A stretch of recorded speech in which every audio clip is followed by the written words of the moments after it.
Saludos mis hermanos, amigos, bienvenidos una vez más a este estudio de la palabra de Dios en el contexto de las lecciones trimestrales de la Escuela Sabática de la Iglesia Adventista del Séptimo Día. En esta oportunidad lleva por título esta semana Enséñanos a orar y está haciendo énfasis en las oraciones que se encuentran en los salmos.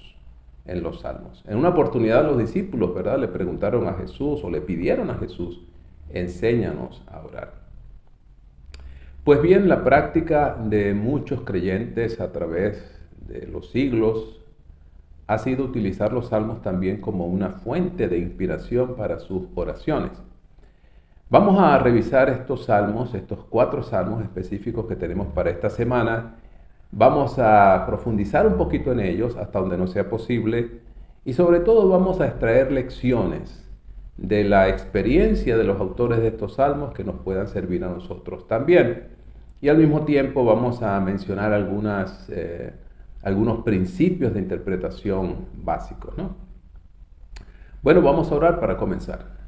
Padre bueno, te damos gracias por los salmos. Gracias por esta preciosa colección inspirada que hoy nos ayuda a acercarnos a ti, que nos ayuda a conocerte mejor.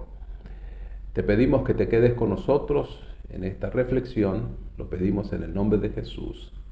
Amén. Amén. Bien, entonces vamos a comenzar, vamos a revisar 4 salmos específicamente, vamos a comenzar con el Salmo 44. Algunas sugerencias que quiero darles acá es útil que leamos en varias versiones. Podemos leerla inicialmente en la versión que más nos guste, la que tengamos a la mano, la más popular en el público de habla hispana, sin duda alguna, es la Reina Valera 60, la versión 60, que ha sido usada copiosamente por el público de habla hispana. Pero hay muchas versiones más en español. Cuantas más versiones podamos leer, mejor será. No demasiadas, pero sí por lo menos leer 2 o 3 nos ayuda a tener una visión más amplia. Porque toda traducción es una interpretación en realidad. Entonces, si nosotros tenemos una sola versión de la Biblia y siempre usamos esa, pues tenemos el punto de vista de un solo equipo de trabajo que se ocupó en esa traducción. Y por supuesto, ninguna traducción es perfecta porque es hecha por seres humanos, los seres humanos no somos perfectos. Entonces, lo que a un equipo de traducción se le pasó por alto, otro puede haberlo visto, puede haber notado alguna diferencia importante, algún significado importante. Entonces, por eso es bueno tener varios puntos de vista. Podemos usar versiones que son muy literales, muy apegadas al texto original, como son la Reina Valera 60, por ejemplo, se reconoce como una versión muy textual, mientras que la Nueva Versión Internacional es también muy apegada al texto, pero es una traducción un poquito más actualizada, es un español, en el caso de la versión española, ¿verdad? Porque hay también la Nueva Versión Internacional en el inglés, pero entonces en nuestro idioma, en el español, es una traducción un poco más actualizado su español. Pero no solamente eso, sino que también tiene algunas variantes importantes que hizo este equipo de traducción. Es una traducción más moderna, por lo tanto hay algunos arreglos bien interesantes. Así que yo generalmente uso estas dos, la Reina Valera 60 y la Nueva Versión Internacional. Pero hay otras más que me gusta también revisar de vez en cuando, que las tengo pues se pueden conseguir en internet sin ningún problema, no tenemos que hacer una gran inversión. También es bueno revisar algunos textos en su idioma original, como ser el hebreo, y hay algunas aplicaciones de teléfono, incluso usted puede descargarlo en su teléfono, donde usted puede leer la versión o el texto, el pasaje, en los idiomas originales. Por supuesto, si usted no sabe leer hebreo, no sabe leer griego, sin embargo, puede encontrar allí la transliteración, el significado de cada palabra en hebreo. Normalmente están en inglés. Si usted puede leer inglés, le va a ser muy útil. Si no, pues puede buscar alguna en español y también le va a servir. Esas herramientas son útiles para expandir nuestra comprensión de textos que fueron escritos hace tantos años en una cultura y en un idioma muy distinto al nuestro. Bueno, cuando vamos específicamente al Salmo, quiero sugerirles también que hagamos una división de ese poema, miremos un poquito su estructura y tratemos de encontrar esas divisiones, esas porciones en que está compuesto el Salmo. Eso también va a ser muy útil porque cada porción tiene su propio énfasis, aunque está con un lineamiento general, por supuesto, porque todo el himno, todo el poema tiene un tema.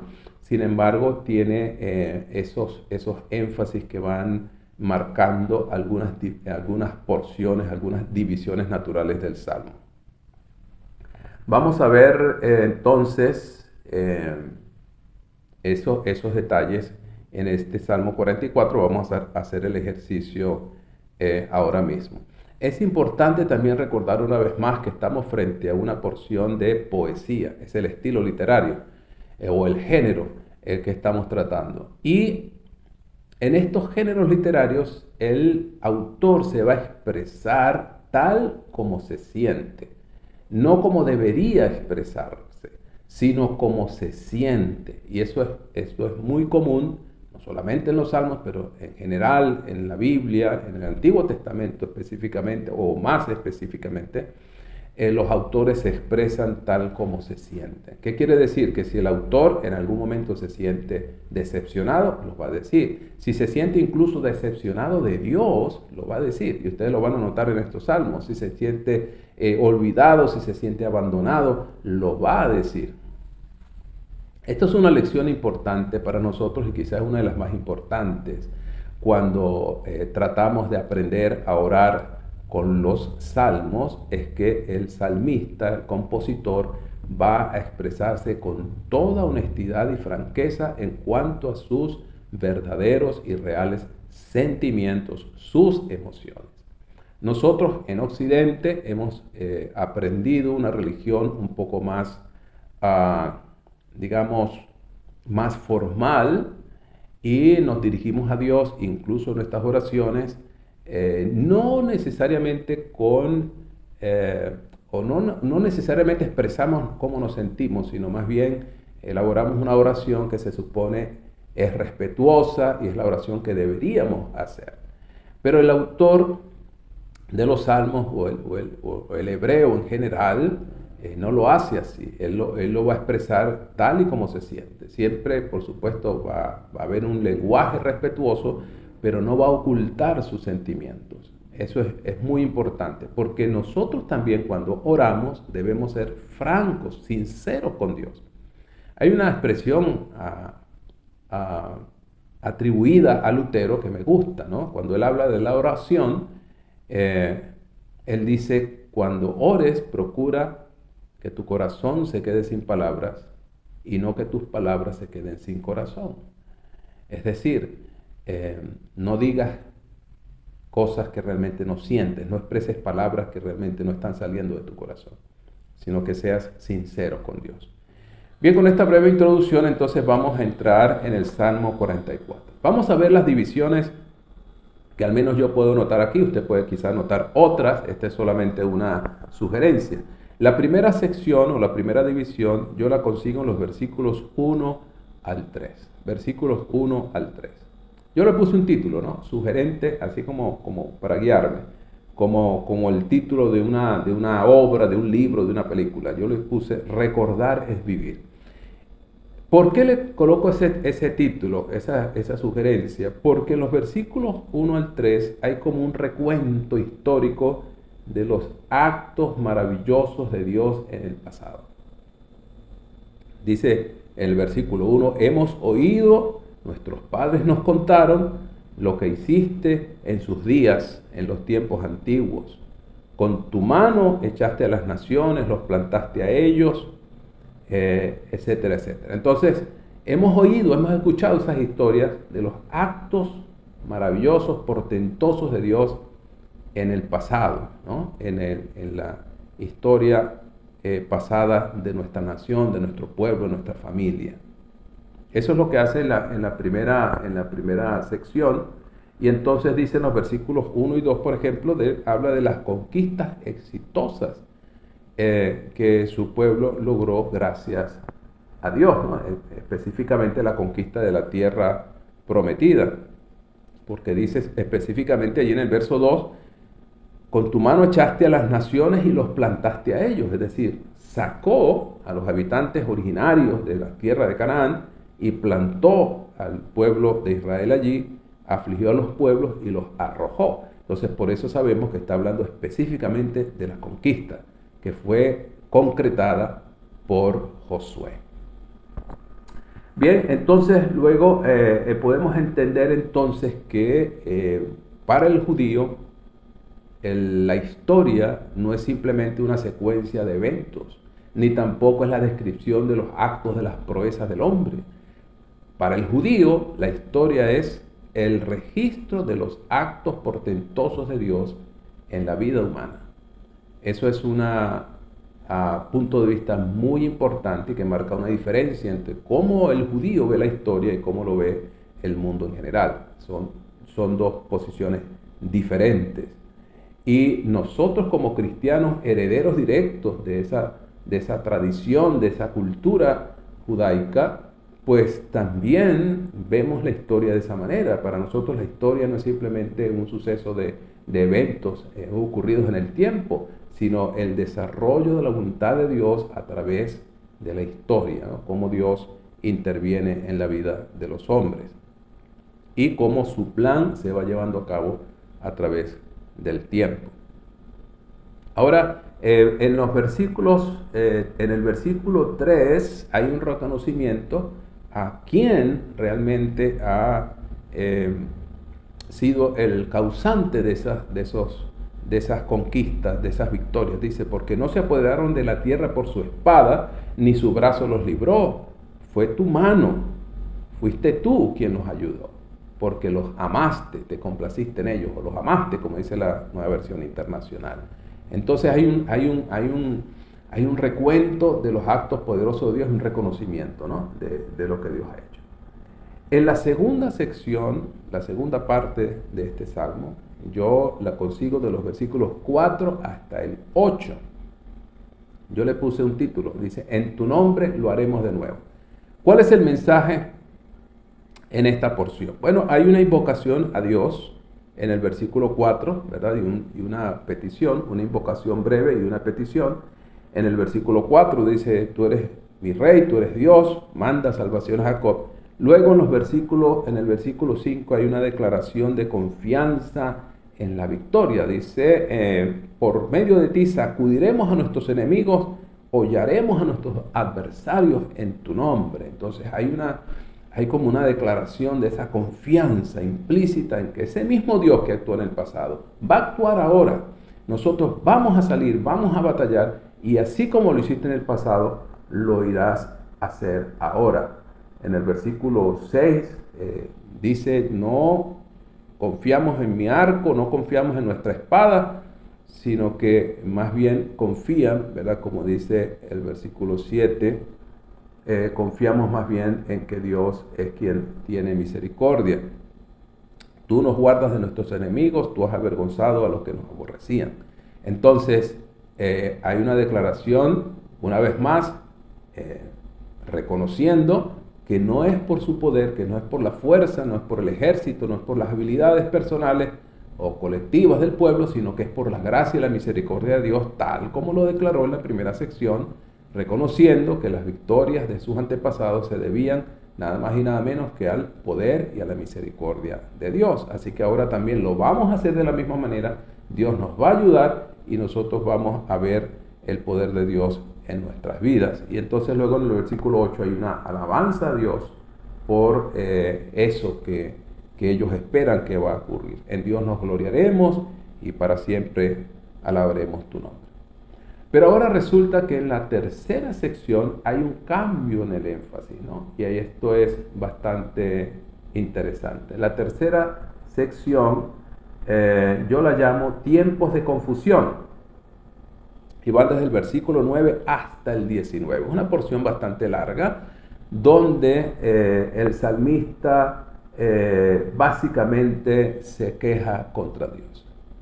Dice, pues nos has abandonado, ya no sales con nuestros ejércitos, nos has hecho retroceder, los enemigos nos saquean, nos has entregado como ovejas al matadero, nos vendiste por nada, de gratis, nos pones por afrenta con nuestros vecinos, nos haces que los demás se burlen de nosotros, cada día estamos llenos de vergüenza, la confusión de mi rostro me cubre, dice aquí el salmista, porque el enemigo pues ha tomado venganza de mí. Eso diríamos desde el versículo 9, hasta el 16, no 19, sino hasta el 16 sería esa declaración del salmista, del 9 al 16. Entonces, hay un cambio drástico, porque él viene hablando, primero reconociendo las maravillas, lo que Dios ha hecho en el pasado con su pueblo, con su gente, con su nación. Luego dice, bueno, ahora vamos a repetir esos hechos portentosos, porque Dios una vez más va a estar con nosotros como estuvo con nuestros padres. Pero de pronto ahora hay un cambio en el énfasis, y ahora más bien se queja contra Dios. Dice, pues ya Dios no nos ayuda, ya no sale con nosotros, más bien nos ha avergonzado delante de nuestros enemigos, Dios nos ha abandonado. Es como se siente en ese momento el autor. Está experimentando momentos de vergüenza, de humillación, de pérdida, de fracaso en la vida. Y así se siente. Entonces, nos identificamos con él cuando nosotros pasamos en algún momento de nuestra vida por situaciones similares. Nos sentimos fracasados, decepcionados, chasqueados. Pero no solamente chasqueados por lo que nos ocurre, o chasqueados con la vida, sino chasqueados con Dios. Nos sentimos decepcionados de Dios, porque no nos ha ayudado, nos ha abandonado completamente.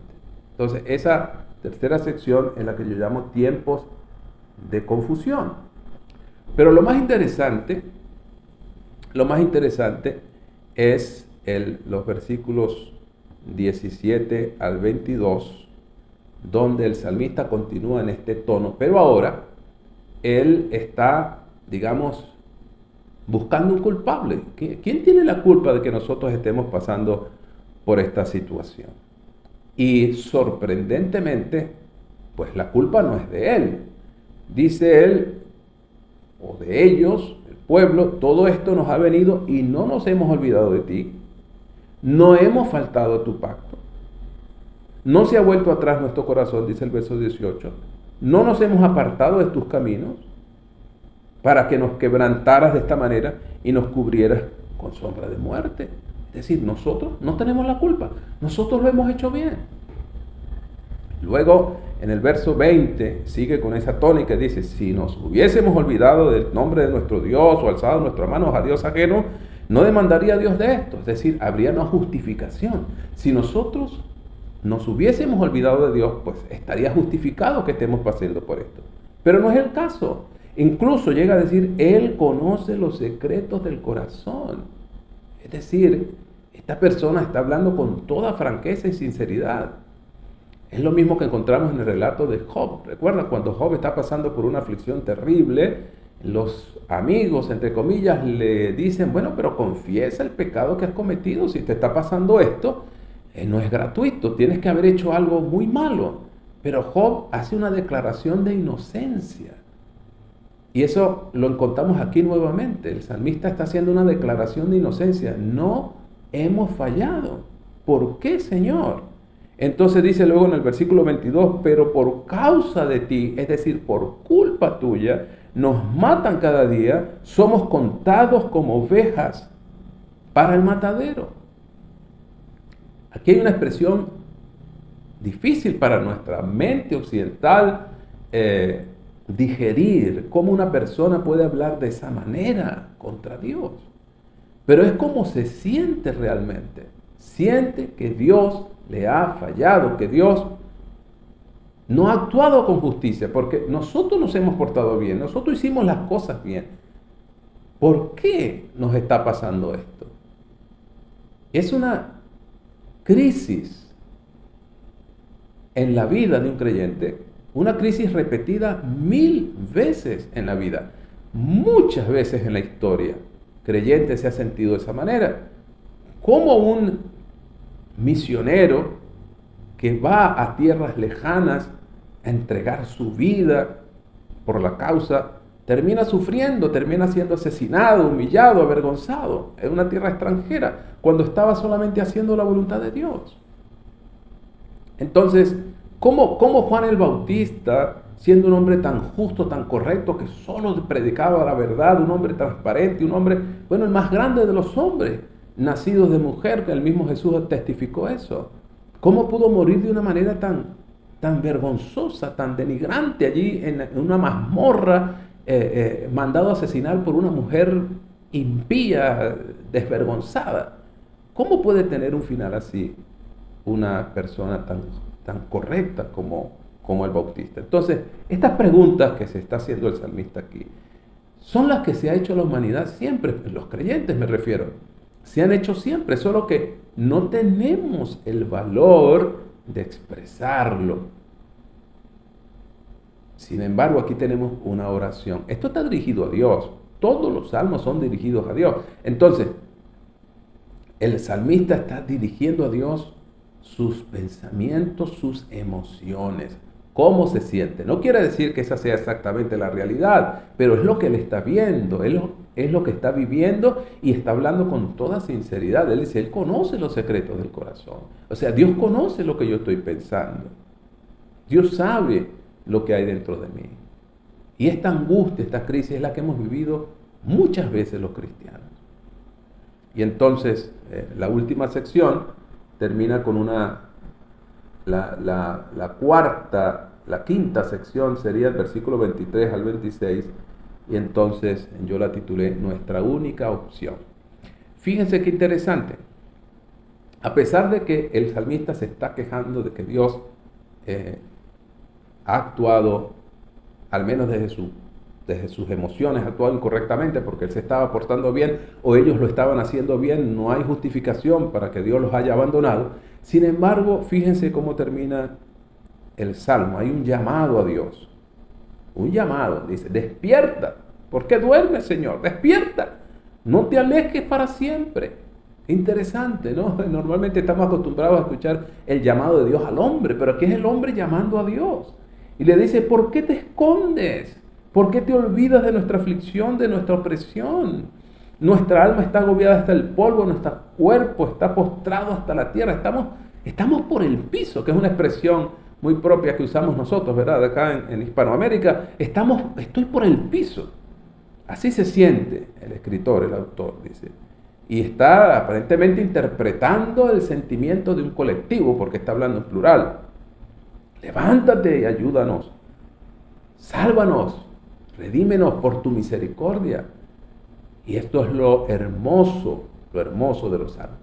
A pesar de que el autor habla crudamente de sus emociones y cómo se siente en algún momento defraudado, decepcionado, porque Dios, según su perspectiva o su visión corta, humana, no ha actuado correctamente, sin embargo acude a Él como su única opción. Porque Él tiene misericordia. Todavía, a pesar de esas emociones encontradas que están dentro de su alma, todavía él cree en la misericordia de Dios. Él cree en el amor de Dios y por eso clama y busca su ayuda. Es muy interesante porque para el pensamiento hebreo, Dios es la única salida. Dios es la única opción. Dios está en el centro y Dios controla absolutamente todo. Así que tú puedes estar amando a Dios, tú puedes estar enojado contra Dios, tú puedes estar extremadamente entusiasmado con Dios, puedes estar decepcionado de Dios, pero no puedes estar sin Dios. No puedes estar sin Dios. Así que así es como el hebreo concibe a Dios, es como concibe la vida, todo gira en torno de Dios, lo bueno, lo malo, todo está allí. Entonces hay una conclusión aquí muy interesante que quiero compartir con ustedes, y es que para el hebreo Dios es la causa final de todo lo que nos ocurre, tanto lo bueno como lo malo. No hay un dualismo en el pensamiento hebreo. Me refiero a ese dualismo que muchos de nosotros como cristianos tenemos, donde tenemos a Dios como la fuente de todo lo bueno y a Satanás como la fuente de todo lo malo. Así que, sin quererlo, tenemos dos dioses.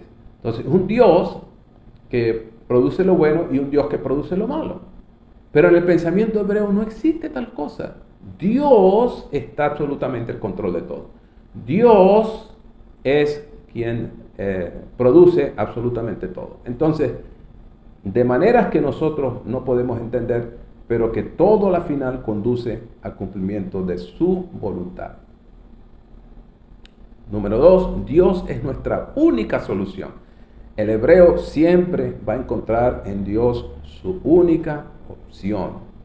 No es como la mayoría de nosotros tenemos, primero vamos al médico, compramos remedios, buscamos acá, buscamos allá, y cuando estamos ya en última derrotados, entonces vamos a orar, vamos a buscar a Dios para que nos dé solución. No, en el pensamiento hebreo, Dios siempre va a ser la primera y la única opción para su necesidad, cualquiera que ésta sea.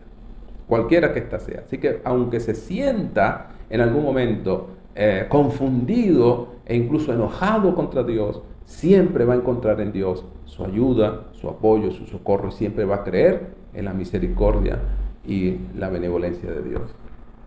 Y ese es justamente el tercer punto. Dios es amor, y el salmista siempre lo va a recordar. Al final siempre va a decir: Dios es misericordioso, Dios es amor, Dios es bondad, Dios va a sacar algo bueno después de todo esto. Y entonces ahí es donde tenemos la interesante estudio de este Salmo 44, ¿no? Muy interesante porque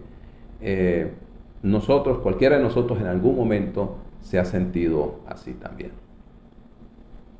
Entonces fíjense lo que les comentaba acerca de cómo el judío concibe la vida, ¿no? Cuál es su cosmovisión, y especialmente cómo ve a Dios y su accionar en la vida humana, en la vida de los que creen en Él. Miren, yo tomé esto lo compartió alguien en Facebook, las 7 afirmaciones de la fe monoteísta. Esas afirmaciones dicen: en primer lugar, el Eterno me ama, refiriéndose a Dios, ¿verdad? El Eterno me ama. Número 2, el Eterno está conmigo donde quiera que yo esté, y Él siempre está dispuesto a ayudarme. Número 3, el Eterno es más fuerte y más inteligente que nadie en el mundo, y Él puede encontrar las soluciones a mis problemas, incluso aquellos que parecen imposibles de resolver. Número 4, el Eterno sabe qué es lo mejor para mí, incluso mucho mejor que yo. Número 5, así como Él me ayudó muchas veces en el pasado, Él me ayudará nuevamente en esta oportunidad. Es lo que vimos en este salmo. Dios actuó en el pasado, también lo hará en el presente. Número 6, miren qué interesante esta declaración. Nadie puede hacerme nada malo ni nada bueno, salvo el Eterno, quien tiene control absoluto de todo lo que me sucede. Impresionante, ¿no? Esta declaración de fe monoteísta, por supuesto, esto es de origen judío. El Eterno desea, número 7, el Eterno desea y busca beneficiarme mucho más que la persona más maravillosa y bondadosa que yo pueda imaginar. Entonces, esta declaración de fe monoteísta, pues es muy cercano a lo que vemos nosotros en los Salmos, por ejemplo, ¿no? Y es el concepto que el judío tiene de Dios, el concepto que tiene de la vida, etcétera, y también la forma como ve el sufrimiento y el dolor. De alguna forma, Dios lo permite. Y a través de ese dolor, de ese sufrimiento, me va a formar, me va a ayudar, me va a pulir. Pero Dios es el causante final y Él tiene el control de todas las cosas. Nosotros no podemos pensar, no, que ese fue Satanás. No, en esta oportunidad fue Dios. No, esto no es un juego de dos personas. Es una sola persona. Se llama Dios, la que tiene el control absoluto del bien y del mal y de todo lo que ocurre en la vida y en el universo. Y a final de cuentas, Él siempre, siempre va a darnos un bienestar eterno. Y las cosas aparentemente malas, como le llamamos nosotros, Dios obrará a través de eso para conseguir extraordinarias y maravillosas bendiciones para nuestra vida. Muy importante entender eso. Vamos a echarle una mirada al Salmo 22, que es otro salmo que nos propone la guía de estudio para darle una mirada, reflexionar en él, el Salmo 22. Bueno, aquí vamos a hacer lo mismo, vamos a hacer la división en secciones. La primera sección serían los versículos 1 y 2. El mensaje es, Dios no me oye, Dios me ha desamparado, es lo que parece decir el salmista aquí. Dios, ¿por qué te alejas de mí? ¿Por qué estás lejos de mi salvación? Clamo y no responde. Esto es llanamente lo que está diciendo. Dios me ha dejado. La segunda sección, versículos 3 al 5, hay un reconocimiento, como en el Salmo 44, de que Dios ha sido bueno en el pasado.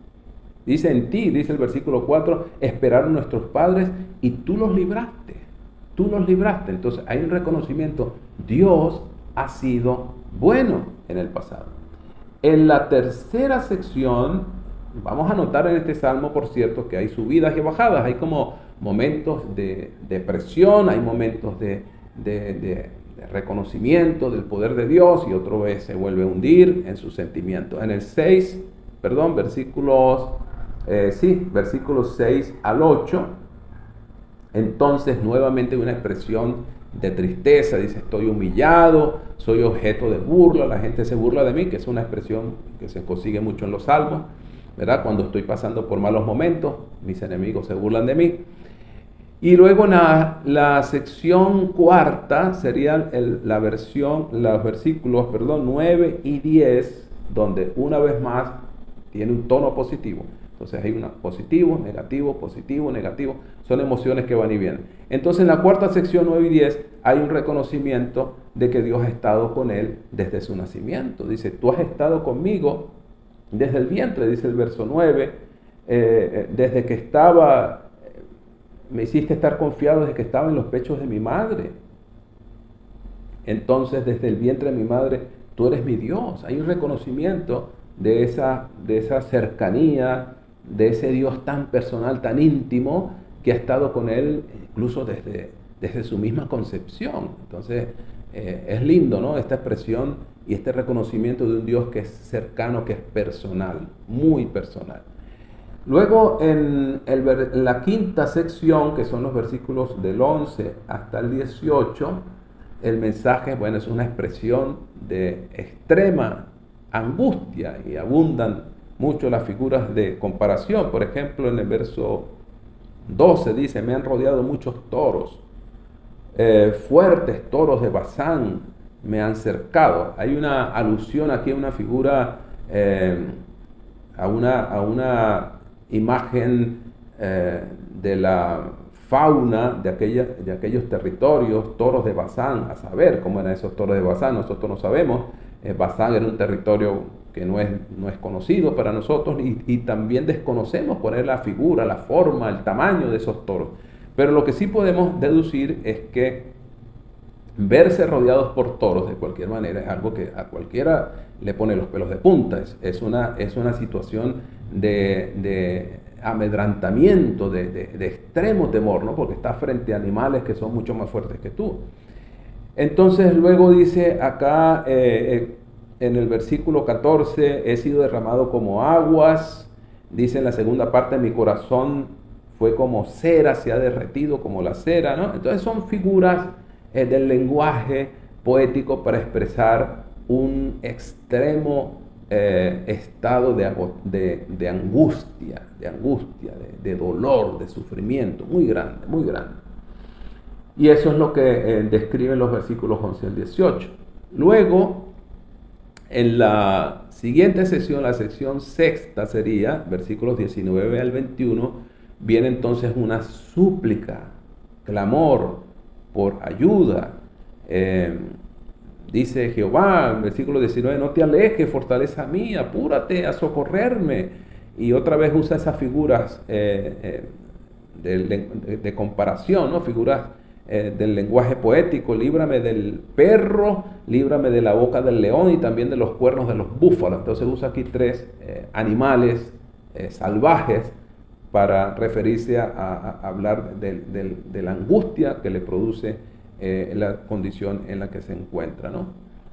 Entonces luego viene la séptima sección, los versículos 22 hasta el 26, donde hay una expresión de alabanza y de gratitud de parte de Israel. ¿Por qué? Dice el verso 24, porque no menospreció ni abominó la aflicción del afligido, no se escondió de él, sino que cuando él clamó, le oyó. Entonces aquí como que recupera otra vez la confianza, el salmista recupera otra vez la confianza en que Dios va a ayudar, Dios va a socorrer, Dios va a actuar conforme lo sabe hacer, y entonces hay esa expresión de glorificar, de alabar a Dios. Invita pues a todo Israel que lo haga, que lo reconozca, que lo alabe, que lo exalte. Hermoso, ¿no? Esta sección. Y la última sección, que sería la sección octava, va del versículo 27 al 31, y es una invitación a que todo el mundo, no solo Israel, pero hasta los confines de la tierra, vengan y reconozcan a Dios como el único y auténtico soberano, rey de toda la tierra y del universo. Es la proclamación del reino universal de Jehová. Así termina este salmo, ¿no? Que comienza con una declaración de desesperación: Dios me ha abandonado, pero al final termina con una expresión de gratitud: Dios escucha al afligido, Dios me va a ayudar, y eso lo debe reconocer no solo Israel, sino toda la tierra, que Dios actúa soberanamente. Y aquí es donde, una vez más, el pensamiento hebreo destaca, ¿no? Dios es soberano y tiene el control de todo, absolutamente todo. Y esto es algo que en el pensamiento hebreo está muy claro, y nosotros deberíamos tenerlo claro también. No importa cuán difícil sea la situación que estás viviendo, cuánto dolor puedas experimentar, pérdidas de seres queridos, cualquier situación, Dios está actuando a través de ella. Dios tiene el control. No hay situación difícil que tú estés viviendo que sea ajeno a la voluntad de Dios. Dios está actuando a través de ese camino difícil para producir en ti un bienestar que ahora no puedes comprender, pero Dios en su soberanía, en su infinita voluntad, en su infinito poder, tiene el control de todo lo que te sucede. Entonces, bueno, podemos decir que en este salmo pues las emociones varían, ¿verdad? Como decíamos, iban subiendo y bajando, exaltación, depresión, pero termina con una expresión de gratitud maravillosa, ¿no? Comienza con una decepción muy grande, pero termina con una exclamación de gratitud al Señor. Bueno, hermoso salmo, ¿no? Hermoso salmo, vale la pena meditarlo. Es un salmo mesiánico, por cierto. Hay varias declaraciones allí que tienen que ver con el Mesías, con Jesús. Algunas palabras que Jesús también repitió que vienen de este Salmo 22, por eso se reconoce como un salmo mesiánico. Pero es un salmo, pues, una expresión de una persona en sufrimiento y que finalmente termina reconociendo que Dios sí le va a ayudar. El Salmo 13 es otro salmo de estos de lamento, ¿no? De aflicción. Muy interesante este salmo. La primera sección yo la encontré en los versículos 1 y 2. Y está marcado especialmente por esa expresión ¿hasta cuándo? Cuando decimos hasta cuándo, aparece por lo menos 4 veces en estos 2 versículos. ¿Hasta cuándo? Lo hemos dicho muchas veces, ¿no? ¿Hasta cuándo estaremos sufriendo? ¿Hasta cuándo tendré que soportar a esta persona o esta situación? ¿Hasta cuándo la situación económica? ¿Hasta cuándo la enfermedad y el dolor? ¿Hasta cuándo? En fin, es una expresión que habla de saturación, ¿verdad? Saturación, como que hemos llegado al tope de nuestra capacidad de soportar algo y ya queremos que termine. Eso es lo que significa esta expresión, ¿hasta cuándo? Es una expresión de agotamiento emocional, ¿verdad?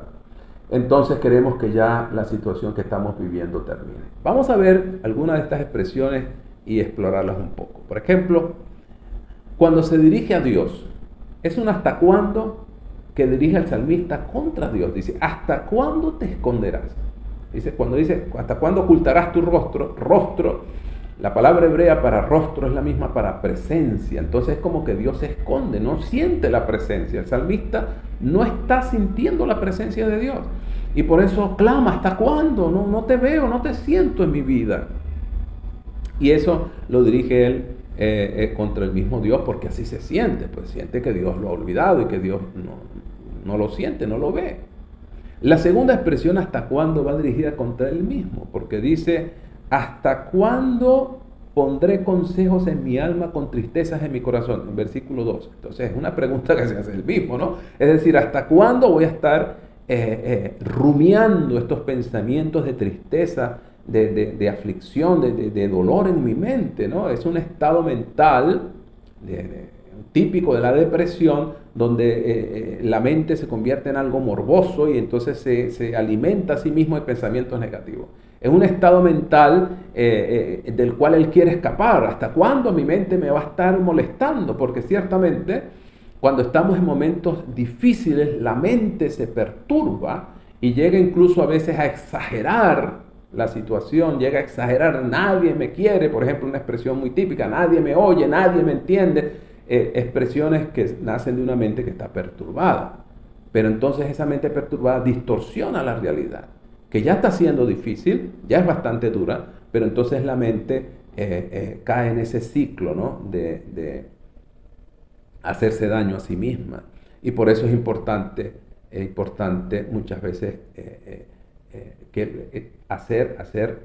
hacer una abstracción y que la mente pueda en algún momento abstraerse y dejar de rumiar esos pensamientos negativos. Muy importante, ¿no?, el control de la mente.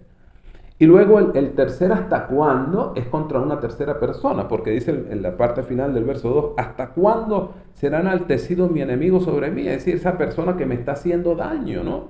Y es quien ha producido finalmente, o ha sido la causa de la composición de este salmo. Es decir, alguien le está haciendo daño, alguien le está ofendiendo, alguien le está causando dolor y sufrimiento. Y por eso él clama a Dios porque lo ha olvidado y entonces no actúa para detener a esa persona que le está haciendo daño. ¿Cuántas veces nosotros nos hemos sentido así o en algún momento nos hemos sentido así? Que alguien se ha convertido gratuitamente en nuestro enemigo. Nos hace la vida imposible, nos pone tropiezo, nos calumnia, nos ofende, nos hace daño de cualquier manera, ¿no? ¿Hasta cuándo, decimos, esa persona va a tener ese poder sobre mí para seguirme dañando? Esa es la expresión de este salmo, pues que es muy humano, porque todos en algún momento de nuestra vida nos sentimos de esa manera. Entonces la siguiente sección, en la segunda, es una solicitud de ayuda. En el 3 y el 4 dice, Señor, respóndeme, Dios mío, para que el enemigo no diga que me ha vencido. Una vez más, ¿no?, está el tema del enemigo, que es lo que ha causado esta oración. Alguien le está causando daño y él va a Dios para que lo ayude. Entonces dice, suplica ayuda, ayúdame, Señor, porque el enemigo se quiere burlar de mí. Y termina el versículo 5 y 6 con una declaración de confianza. Una vez más el salmo termina descansando en Dios. Aquel Dios contra el que se sintió mal, contra el que habló diciendo ¿hasta cuándo te olvidas de mí? Finalmente el salmista descansa en ese mismo Dios y dice, yo cantaré a Jehová porque me ha hecho bien. Qué hermoso, ¿no?, esa confianza. Dios ha sido bueno, yo voy a confiar en Él. Voy a cantarle, voy a alabarle, voy a adorarle. Y bonito eso, porque cantar y alabar es una manera de drenar emociones, es una manera de aliviar el corazón, es una manera de drenar el dolor y acercarnos a un Dios que sigue siendo compasivo y amoroso, aunque no entendemos la manera en que actúa en algún momento.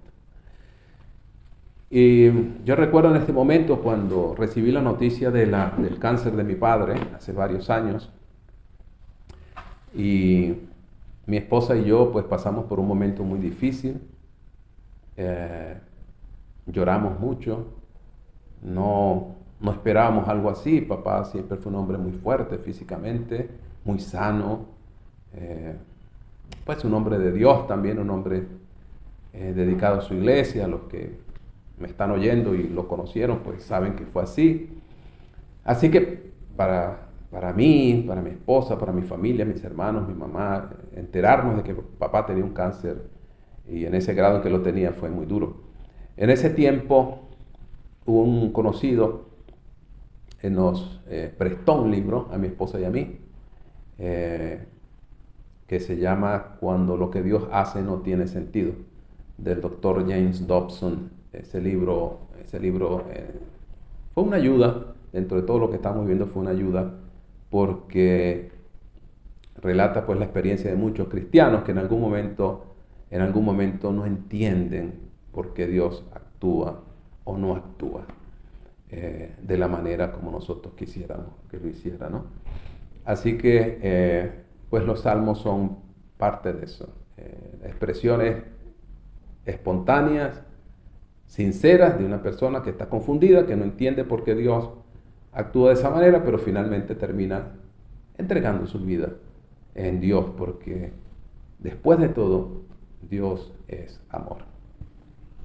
Bueno, el último salmo es el 60, el Salmo 60. Vamos a darle una mirada a este salmo, que también es un salmo de este tipo, ¿no? Tiene esta misma tónica de lamento, de queja, de aflicción, de dolor, de no comprender a Dios, de acusar a Dios en algún momento por lo que está pasando, y finalmente termina confiando en Dios.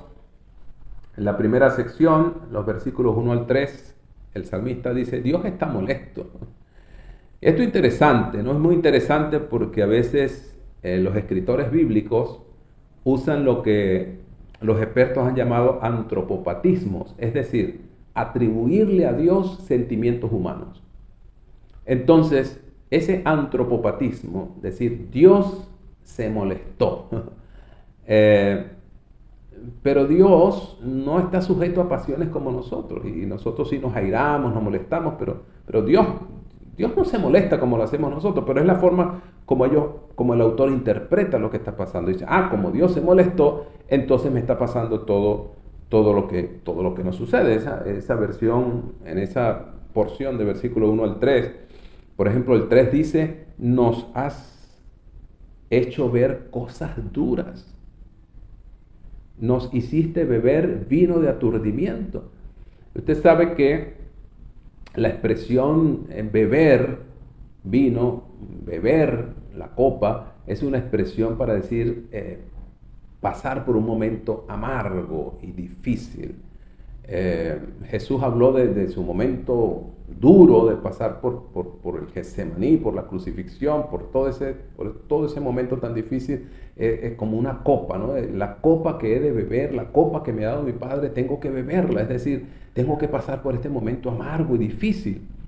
Entonces, así dice el salmista aquí: nos ha hecho beber una copa amarga, de aturdimiento, de dolor, de sufrimiento. Es una expresión para hablar de un estado de dolor y de sufrimiento muy grande, ¿no? ¿Por qué? Porque Dios está molesto. No dice por qué, pero dice: Dios se ha irado.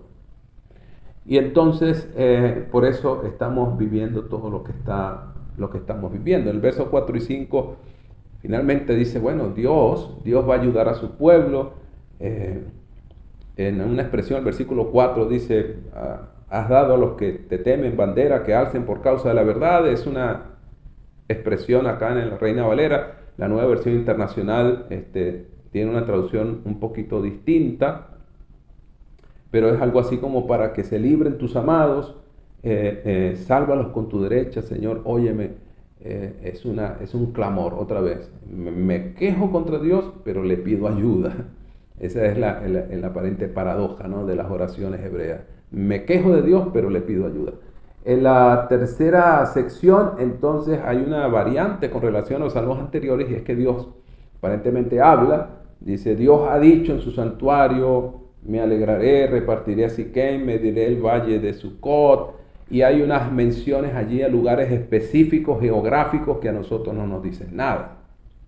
Los que hemos nacido en tierras muy distintas a las tierras hebreas, muy lejos de las tierras hebreas, pues son lugares que francamente no nos dicen nada, a menos que nos pongamos a investigar y a detallar, por ejemplo, Sucot, Siquem, qué lugares son esos, qué pasó allí.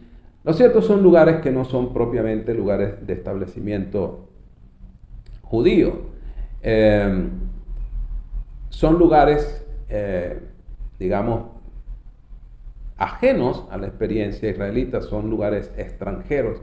Y entonces Dios va a actuar en contra de los extranjeros, de los extraños, y va a favorecer a Israel. En pocas palabras, lo que está diciendo el versículo de 6 hasta el 8, por ejemplo, dice Efraín es la fortaleza de mi cabeza, Judá es mi legislador.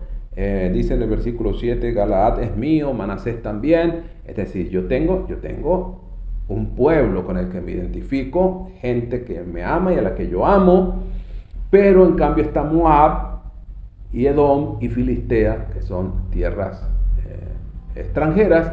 Y Dios dice, bueno, Moab es una vasija en la cual yo me lavo, Edom es donde yo coloco mis zapatos. Es decir, son lugares que Dios desprecia o rechaza porque son personas impías, etcétera, pero a su pueblo Él lo va a ayudar, a su pueblo Él lo va a ayudar. Y entonces la última sección, la cuarta sección, hay una declaración de confianza en Dios, como terminan todos estos salmos de lamento, ¿no?